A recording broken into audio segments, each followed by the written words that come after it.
I never thought I would miss the sound of her in the kitchen.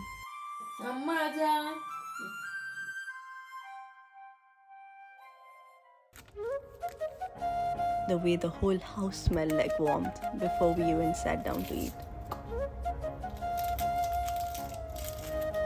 I always thought cooking was just something she did, an everyday act, a habit, a responsibility.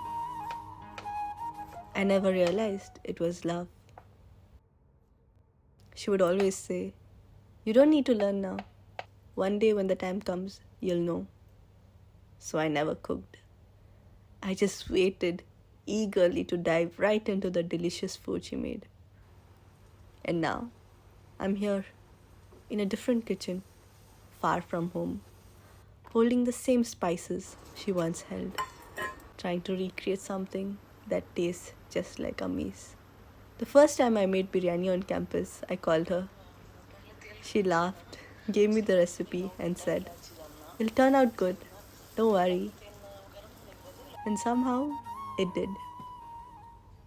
I shared it with friends, watched them eat, and for the first time, I felt what she feels watching people eat, seeing them happy. And somewhere along the way, I realized I'm becoming more like her. But when I look through photos, I see only the food she made, never her. She's always behind the scenes, always making sure everyone else is taken care of. And now, when I cook, I feel her presence in the food, in the love, in the small habits that she passed down. And I'm happy to be becoming some version of Sameena.